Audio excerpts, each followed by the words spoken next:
My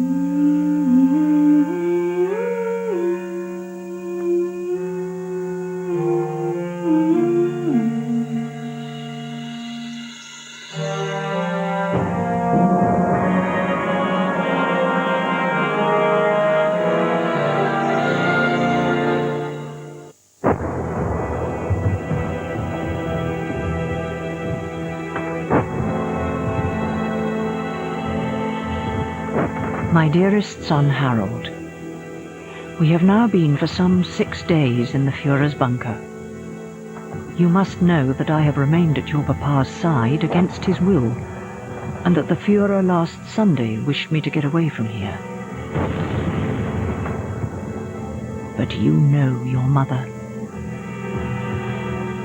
The world which will come after the Führer will not be worth living in. So the children are here with me, and their presence even brings a smile to the Führer's face. May God give me strength to do my last most difficult duty, to remain true to death and true to the Führer.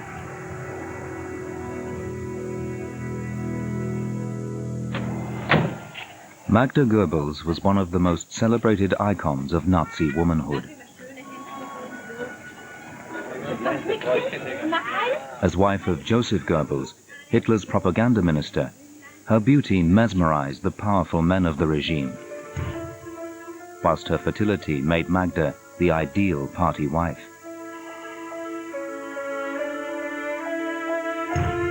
Even Magda's early experiences seemed to propel her towards Nazism.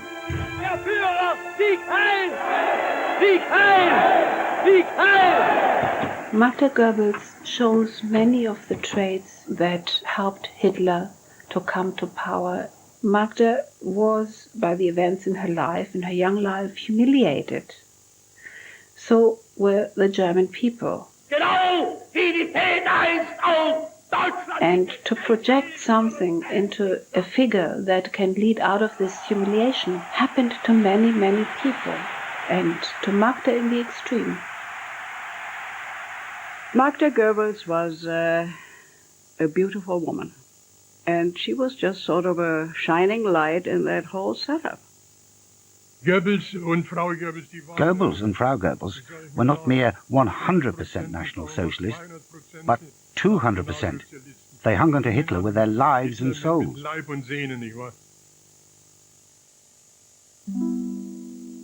But Magda wasn't what she seemed.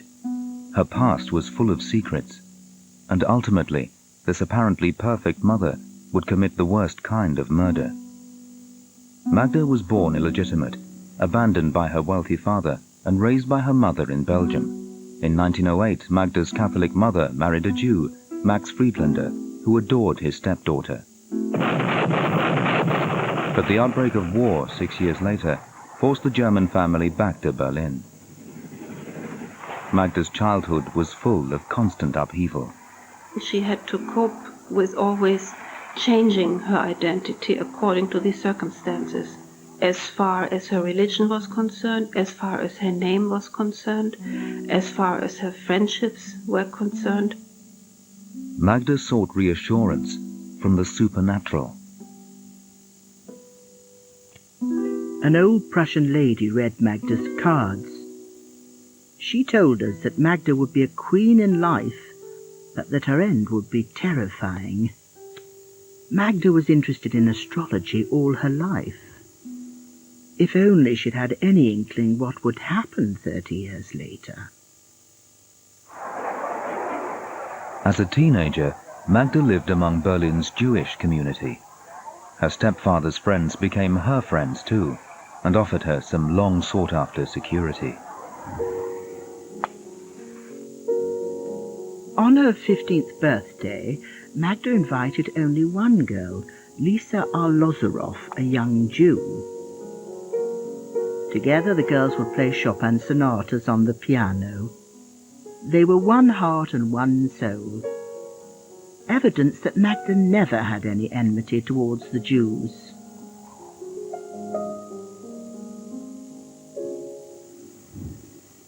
The girls saw each other daily. It was at Lisa's house that Magda met her first love. Viktor Arlozorov, Lisa's brother, was a brilliant student and a passionate campaigner for a Jewish homeland. Arlozorov was an outstanding genius. A man who started his career at the age of 16, 17. He was already organizing a Zionist youth movement, pioneer movement in Germany.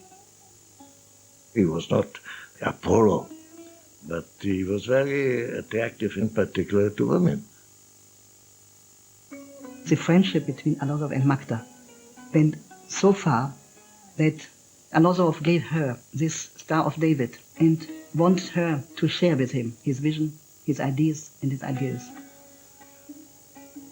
It must have been more than just a teenage romance. Magda was 16 when she met Arlozorov. Arlozorov was 18. And he was a Zionist talking about emigrating to Palestine, and she was sure to go with him. Some people say that she even started to study Hebrew. They both had the same kind of urge to believe in something special, very special. But it was Viktor's beliefs that proved their undoing. He felt Magda lacked commitment to the Zionist cause and started seeing a Jewish girl. Magda was devastated.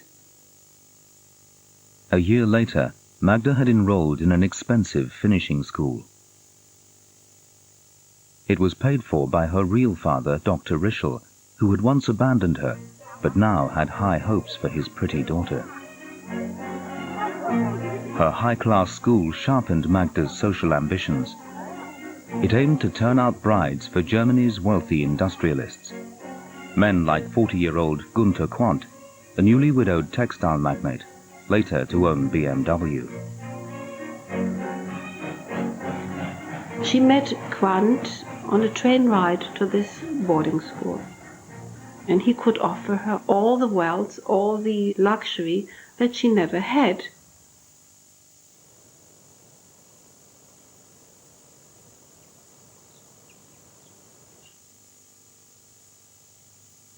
Magda was only 20 when she snared her rich man.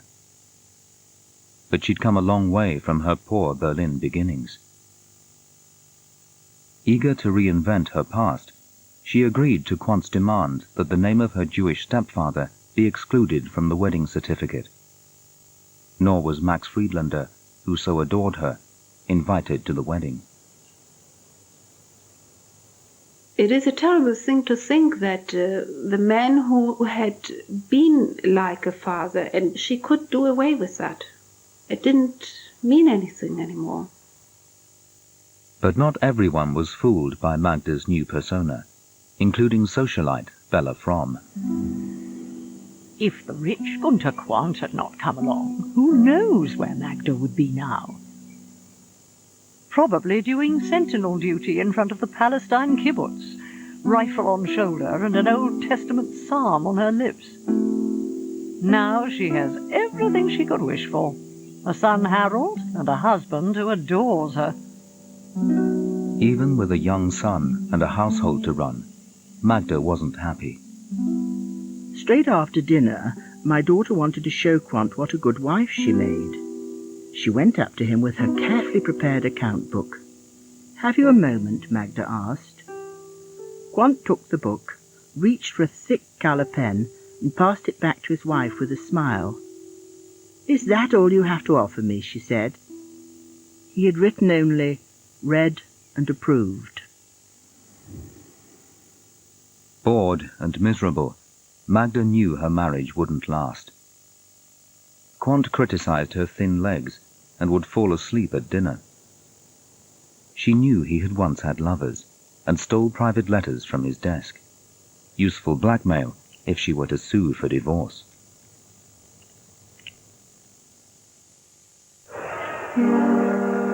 Beyond Magda's privileged world, life for her old Jewish friends grew steadily more threatening. With his family, Viktor Arlozorov had left for Palestine, alarmed by the rise of a fanatical new enemy.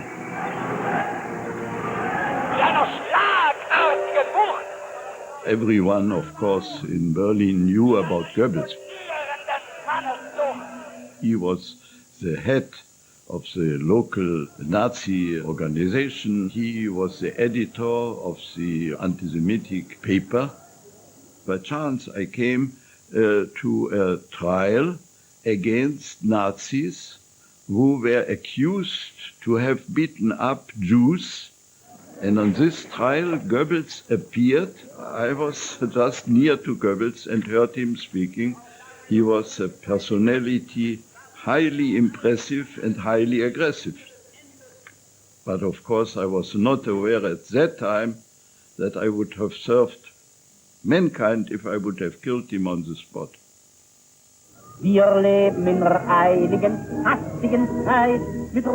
Goebbels, a former journalist, was one of Hitler's closest comrades.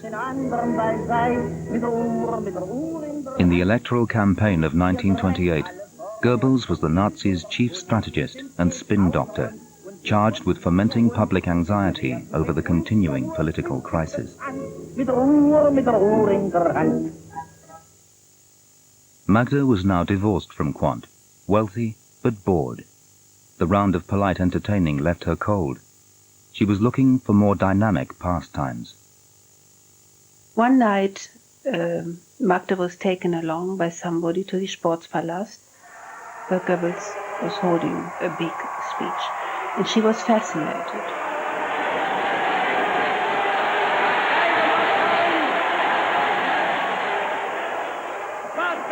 After his first speech, Magda was aflame and won over. She felt she'd been spoken to as a woman, not a mere party worker who he didn't even know. This man could make you feel from one second to the next boiling hot or freezing cold.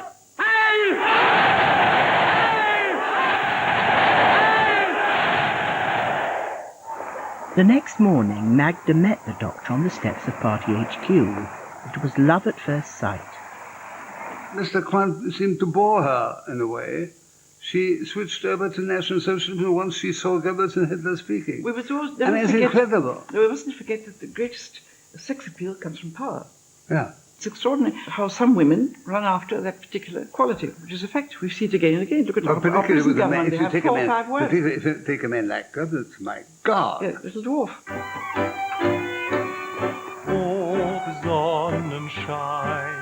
A beautiful woman by the name of Quandt is making a new private archive for me. What a fine woman, an enchanting blonde. Today she works late. Sweetness. It is magnificent to be loved by Magda Quandt.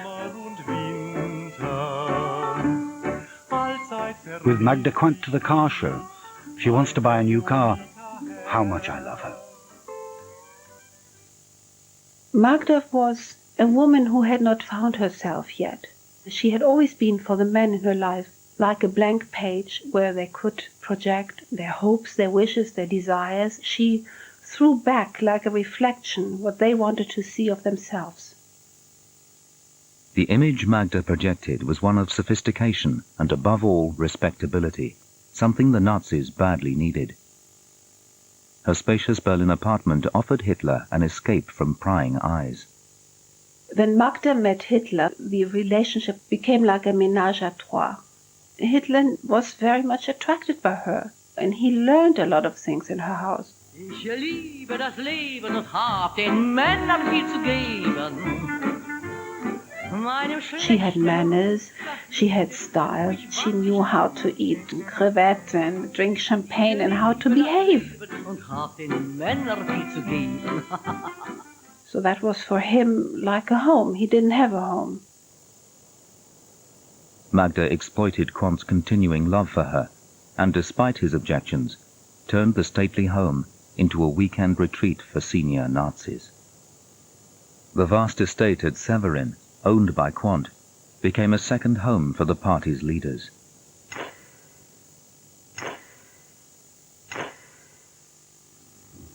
Hitler's continuing visits also displeased Magda's father, Dr. Rischel, and her half-sister, Ariane. She was very close with my father. She told him everything.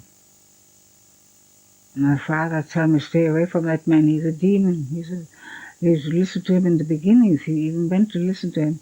But he said, oh boy, that guy means trouble. They mean trouble. There's nothing good coming from them. She said, I'm going to marry him. I can't help it. By marrying Goebbels, she had a lot to lose. Quandt would cut off the alimony that was in the divorce contract, and she would also lose her son. But she loved him. She loved him. She loved him.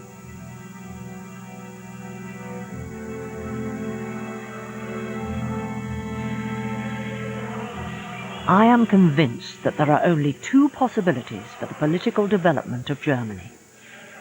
Either we will be swallowed up by the communists, or we must become National Socialists. If the red flag is victorious, there will be no more capitalism, and so my income will disappear. If, however, Hitler's movement comes to power, I would become the First Lady of Germany. On December the 12th, 1931, in the church at Severin, Magda, then 31, married Joseph Goebbels. The bride wore the same black silk dress and shawl that Quandt had bought her for their wedding. Her son Harold, whom Quandt had been forced to give up, attended in Nazi uniform. Hitler was best man. Next to the crucifix, the wedding party placed a gold swastika. Magda had cast her die and was now at the very heart of the Nazi regime.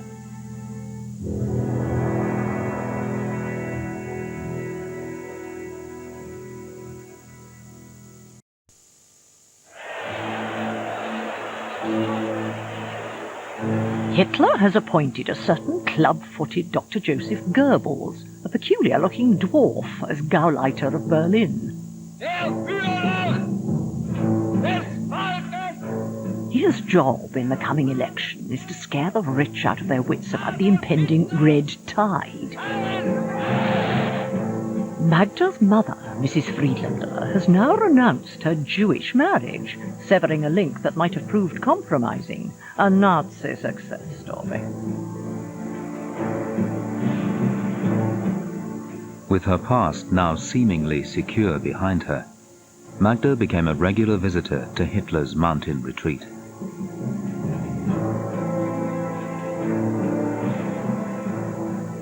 Magda was captivated by his charisma and by the warmth Hitler displayed towards her. She was now expecting Goebbels' first child. Goebbels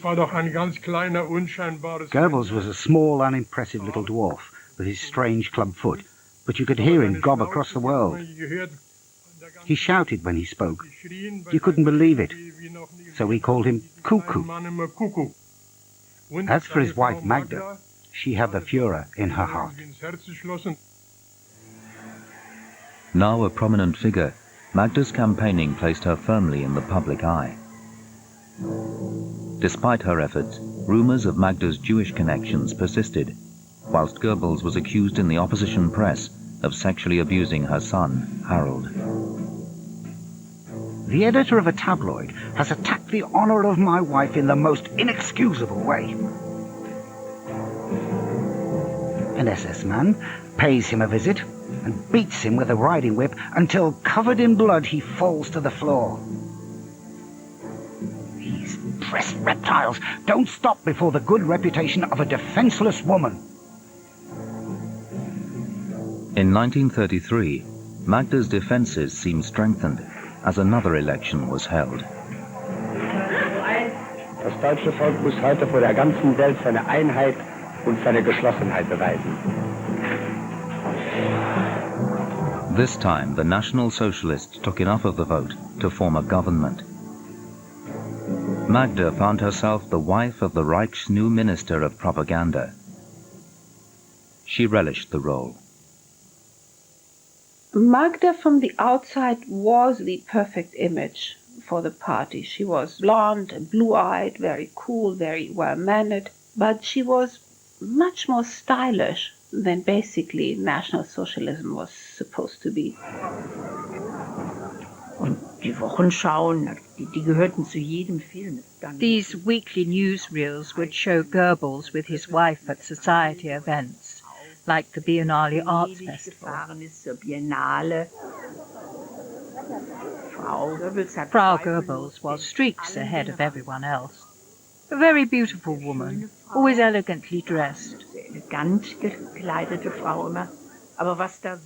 The other leaders' wives that they showed us, with their Gretchen plaits stuck round their necks, and weird folk costumes and stupid, boring shoes, looked ridiculous. But Frau Goebbels was elegance personified. Other Nazi women, like Mrs. Heydrich, were less presentable. Many, like Martin Bormann's wife, felt happier in rustic garb. They were very petit bourgeois, I would say, women who were perfectly perhaps normal housewives, and they didn't really play any political role of any sort. And that, I mean, I practically never met them. Did you ever meet them? No, very few, very few. They didn't even, at embassies, didn't you see them? They didn't come to the embassies. They were kept very much in the background. First, they were not used to any sort of form of, I would say, high society behavior. High society behavior was Magda's speciality. At Obersalzberg, she could intimidate, socially at least, even the Führer himself. When Frau Goebbels was there for tea or dinner in the early years, Hitler was always very strict, very exact with the service. Awful. He would look at the waiters with an expression that made them break out into a sweat, so that everything ran smoothly with Frau Goebbels. Frau Goebbels was one of the few women that Hitler would listen to or take advice from, and there were very few of those at Obersalzberg. She disagreed strongly with certain party slogans like "a German woman does not smoke," or particular ideas about fashion, according to the Women's Hitler Youth. No, she refuted those and ridiculed them. Goebbels was unaware that Magda dyed her hair blonde. He had declared that German women shouldn't colour their hair. We want natural women, not painted whores. Once he came up to Magda putting on her lipstick and he asked, "How often do you put makeup on, darling?" She replied, "Always, my angel." Il soggiorno veneziano del ministro della propaganda del Reich. Magda's sophistication was indulged because she presented a polished image of the Reich, especially on trips abroad. But Magda's freedom was increasingly limited by Nazi ideology on women's independence. Goebbels blocked Magda's ambitions to start a fashion company. Furious, Magda tried to boycott social functions like the Wagner opera season. But Hitler insisted, and she was soon in attendance at the gala opening. Excluded from the male hierarchy, Magda found herself confined to dispensing charity as the Nazis' #1 Lady Bountiful. Hitler got an unbelievable amount of presents, and all these presents, books, tablecloths, children's clothes, underwear, he gave them to Frau Goebbels. She would take them away and distribute them to social organizations. This was actually her main job.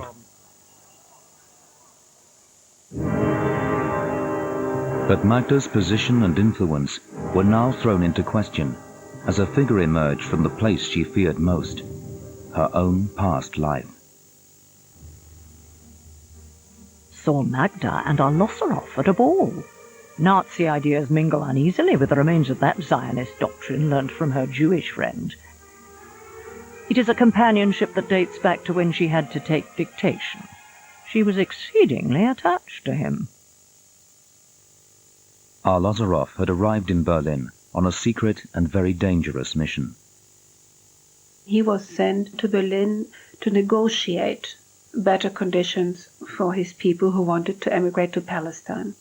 As he had originally a relationship with Magda, it was very normal that he would come up and say, let's go and talk to Magda and try to arrange through her an audience with Goebbels.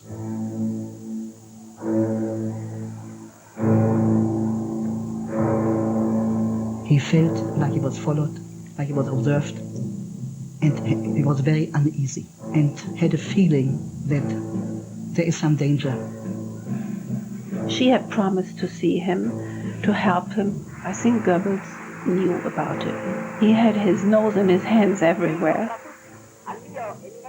Whatever Magda agreed to do, just meeting Arlosoroff had compromised her. Goebbels was horrified and jealous. We know that Goebbels was very unhappy, and he had to eliminate every trace of this relationship, and he actually did. Arlosoroff's re-emergence marked the end of the happy marriage. Quarrels with Magda. In her earlier life, she was very foolish. Now we both have to pay for it. Our fate hangs by a thread. The stranger stands between us, always arguments over that foreign man. It's clear that she does not love me exclusively. No more of it. While Magda was on her tour with Goebbels in Italy, Arlosoroff found a message from Magda that he should leave Germany as fast as possible, that his life would be in danger, and that also her existence would be in trouble. Victor took the message seriously and returned to Tel Aviv, his mission having failed. Just 2 days later, during an evening walk on the beach, 2 men approached him and shot him twice. This is a mystery which remains open, even as fantastic as it may seem. The involvement of Goebbels in the Arlosoroff assassination makes sense.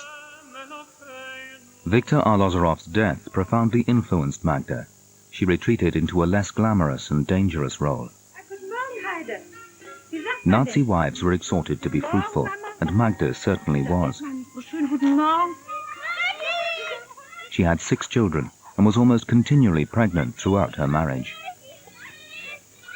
The mother image was very strong. Hitler needed from everybody a lot of children for the war. They were born for Hitler, and Magda gave them as a present to the Führer. The family were housed in a neoclassical mansion called Schwanenweder outside Berlin. Goebbels had rivals. SS guards had their own accommodation on the waterfront, and boys warned local residents to stay away. As Hitler adored the Goebbels children, Magda was skilled in using them to retain the Führer's affection. But for Goebbels, not all of the children displayed the perfection that he required. Goebbels finally had one son. He was overwhelmed with joy. Unfortunately, Helmut was not what he had really expected or had wanted him to be. He was a rather sensitive boy, and with him Goebbels had a hard relationship. His favorite was Helga.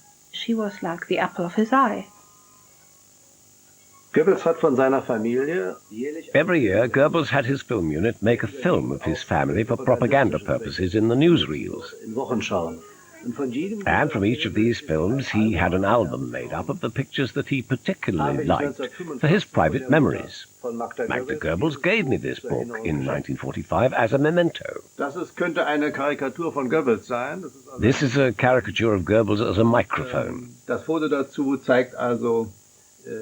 And over the page, we see Hedda and Helmut Goebbels with the microphone. That's what they looked like. This is a birthday party, and in the photo you can see that the children are burning birthday candles for Helga, who is standing on the far right.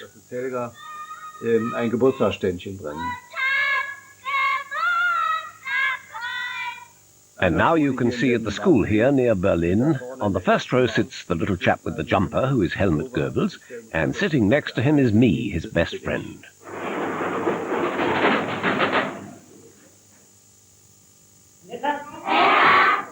Was ihr später, wenn ihr größer seid, werden möchtet. Helmut? Ich möchte ein Förster werden. Dann kamen schon mal. The children would come to the ministry, not all 6, just 2 or 3, with a big dog to pick their daddy up. There was a typewriter, and they would be very happy if you said, "Do you want to write on it?"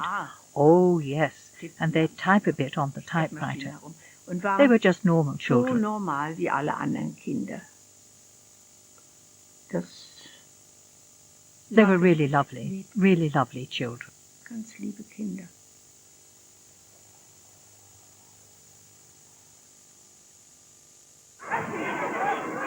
Whilst Magda found herself cast in the role of ideal mother, her husband, as Minister for Film, was controlling the wider image of the Reich. At the studios, Goebbels enjoyed the fruits of his labor. In this position he could have everyone in the world. Everyone. Just because he had that biggest position of film. He could make a star in one. Über Goebbels, With Goebbels, no woman was safe. There were general rumors of love affairs, but you had to be careful of voicing them for fear of ending up in the concentration camps. Natürlich Gerüchte. In 1936, Hitler gave the Goebbels an estate called Lanka, north of the capital. Magda converted it into a high-tech home. Now the Minister for Film had a hideaway where he could take a personal interest in casting his starlets. Dr. Goebbels was the one person who decided everybody's destiny. And he said he would enjoy if I would accompany him on a little drive in the countryside. Of course, he made his advances and promised me that, if I would have an affair with one of the 6 greatest men in Europe, him, of course, I would be the new Marlene Dietrich. I found a way of politely and decidedly telling him that this is not the way I was going to make a career. Well, it was the end of my career because he told me so. A new woman serenaded her way into Goebbels' life.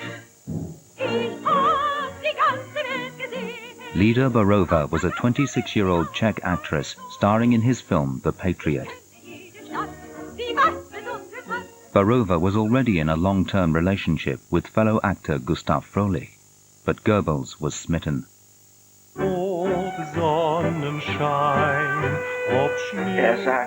He said, "Can I invite you onto my yacht?" It was in the summer, and it was a beautiful warm night.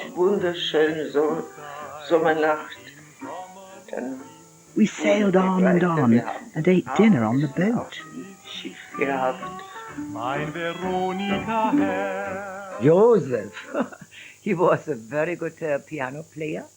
He always plays one. Du sollst der Kaiser meines Herzens sein. You always will be the king of my heart. Du sollst der Kaiser meines Herzens. Das ist für Lida Baarova. Ja, ich gebe es Yes, zu. that is why I loved his love, I admit it. It was really lovely. Von einem Mann, To be loved by a man who had so much power, who could have had as many women as he liked, I couldn't help it. Dafür kann ich nichts. One day when I was invited for a private party, I was very surprised. Instead of Magda Goebbels, Lida Baarova was functioning as the hostess. Even the oldest daughter of Goebbels called Lida Baarova Tante Lida. And that, I guess, was just too much. Wir haben zwischen 2 Frauen gesprochen. She invited me over, and we spoke as 2 women. I said, "Don't be scared. I'm not going to take your husband away." And she said, "Frau Baarova, what happens outside my house doesn't concern me. But in my house, I am the woman." Bin ich die Frau. Goebbels was always very blatant in his relationships. He never took any care of hiding anything from Magda. He was very brutal, and he humiliated her in public. Es wurde eigentlich von ihr erwartet. It was expected that he should betray her as much as he wanted. She had to stay with him because of the children. It went without saying. Das war alles ganz selbstverständlich.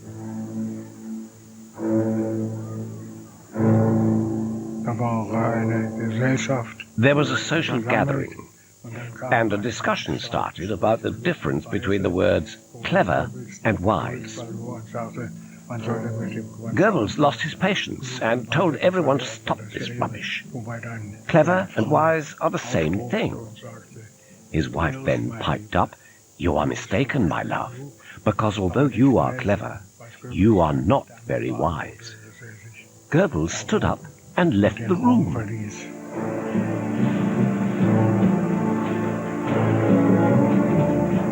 The Nazis frowned on divorce, but public humiliation drove Magda on. There was only one person she could appeal to: Hitler himself.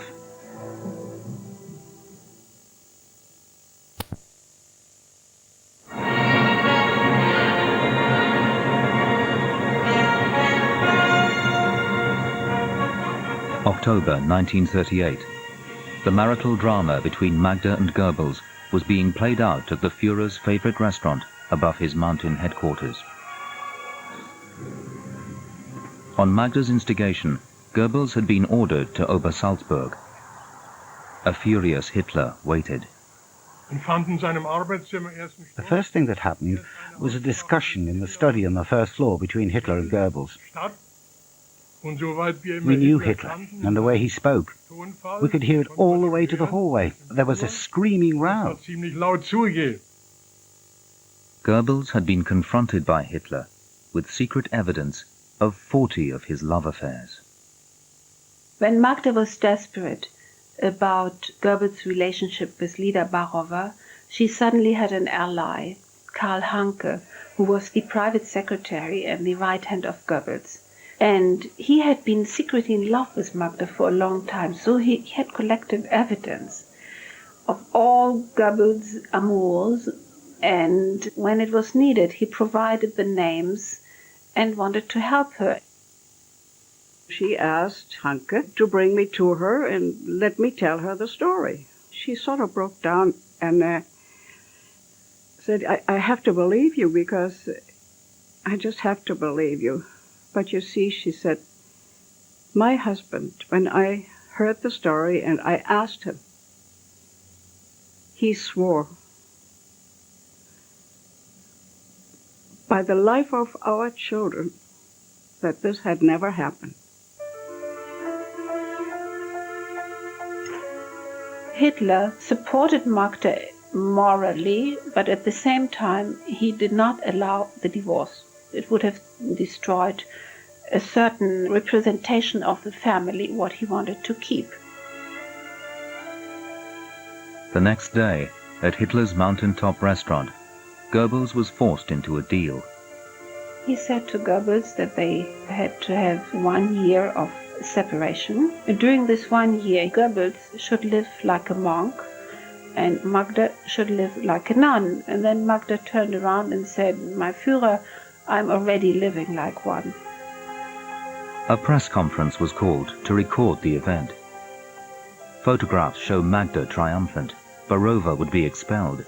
Goebbels furious. His relationship with the actress had gravely weakened his political position. Hitler, for several days after they'd left, if you knew this lad well, he had these facial tics. He was still very worried. You could tell by his trance-like state that he was obsessing about this Baarova affair, about Frau Goebbels, whom he revered, maybe like no one else. Yesterday, another long argument with Magda. She depresses me. I have no one and want no one. One should get pain out of the system. According to the diaries, his relationship with Magda had political consequences. And in 1938, when Goebbels' position weakened, he arranged for the Crystal Night, when all the Jewish shops were destroyed by the SF, just to give Hitler some outlet for Hitler's hate of the Jews.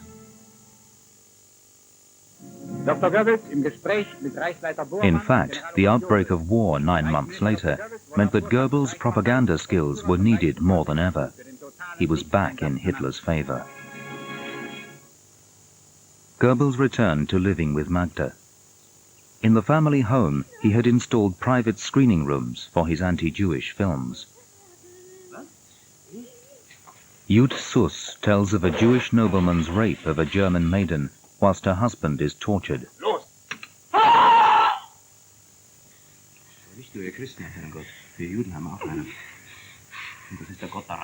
The film was shown to all concentration camp guards, and Magda as well. Frau Goebbels, I believe, thought the film was good. And it was good.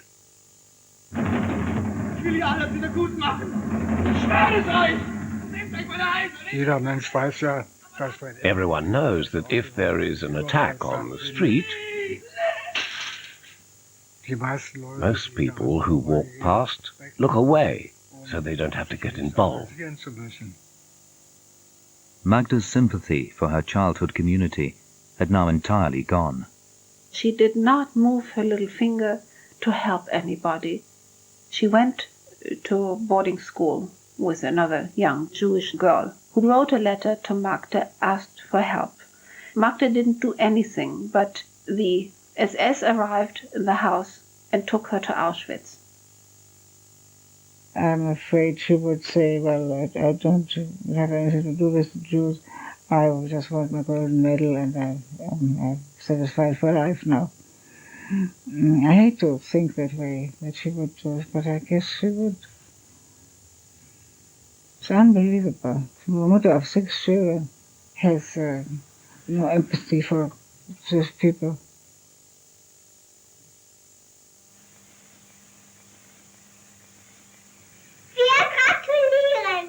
In the wartime newsreels, Magda retreats into her family.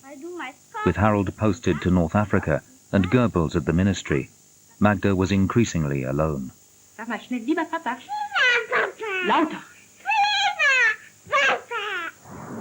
With Berlin in flames, she dispensed charity only to those she knew personally. My apartment was destroyed in one of the biggest air raids, and so Frau Goebbels got a beautiful blue suit out of the closet and told her secretary to give it to me. It was an absolutely beautiful day suit, made from heavenly material, a really fine Cheviot wool.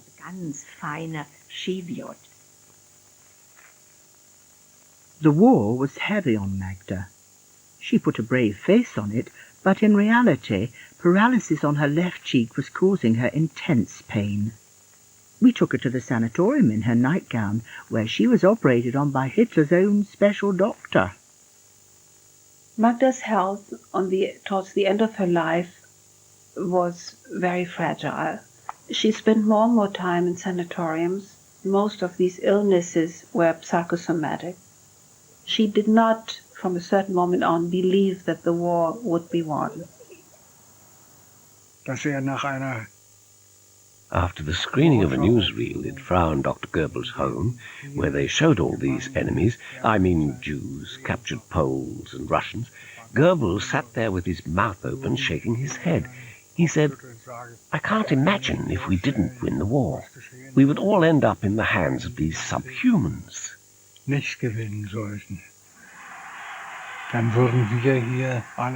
He then went on to say, "I don't think I could bear it.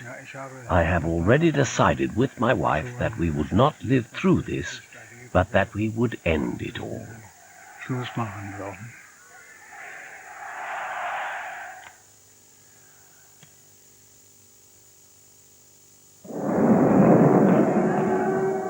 On the 21st of April 1945, as the Allies advanced into Berlin, Goebbels brought his family to join the Führer in the bunker beneath the Chancellery.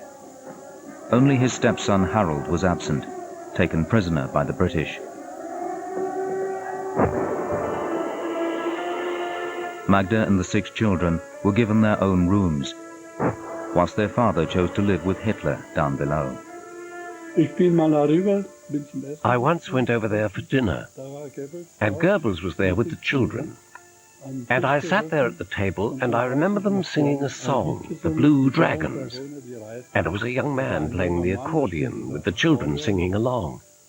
It was as if they were saying goodbye. We just sat in the cellar and waited for the Russians. We weren't going to get out of there. We waited for the Russians. And then the pilot had a Reich came and pleaded that she be allowed to take the children out. They can't stay here, Frau Goebbels. Please let me, even if I have to come 20 times. But Frau Goebbels refused.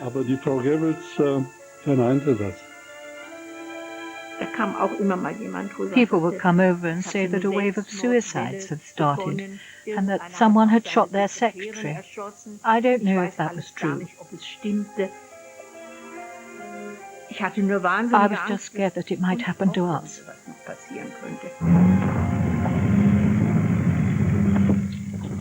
On April the 24th, Magda's half-sister walked through the ruins of Berlin to join her in the bunker. I was in the bunker shortly with my sister and the family. She said, we're going to leave this world. We're going to have a doctor to put us to sleep. I wanted to die with him. She was very quiet and very calm and friendly and sweet as she always was. I said, no, you still have a life for yourself out there. You just go west. And that's what I did. Dearest Harold, the children would have been too handicapped for what lies ahead, and God will forgive me for saving them. Everybody has to die at some time, and isn't it better to live a brief and honourable life than a long one under shameful conditions?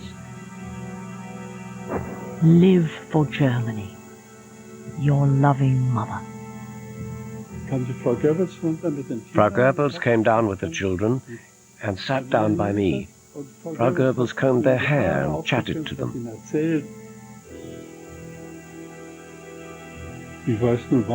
They had their little white gowns on, and I kept looking over.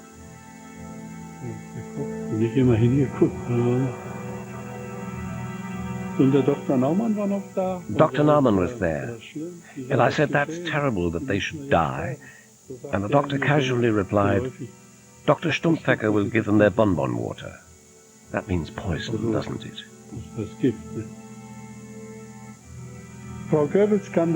Then later Frau Goebbels came down in tears, and Dr. Goebbels came to her, but he didn't touch her, he didn't stroke her hair. He just stood next to her and watched as Frau Goebbels played patience. She then left on her own to go to the children.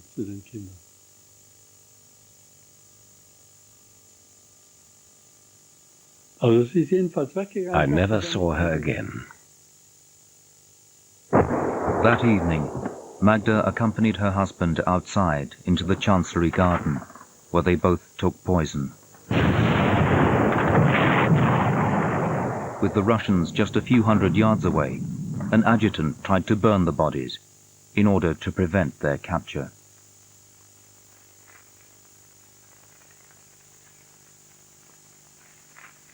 She could not make this separation. The children didn't have a right to live anymore. She could not.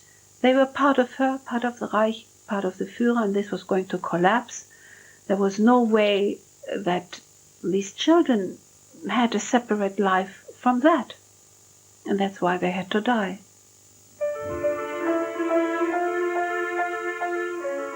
The judgment of my daughter, warped by the party's actions both good and evil, may fluctuate in history. One may condemn her political beliefs and damn her ties with Goebbels. But I can attest that through all her life, Magda was a pure, if rather confused individual.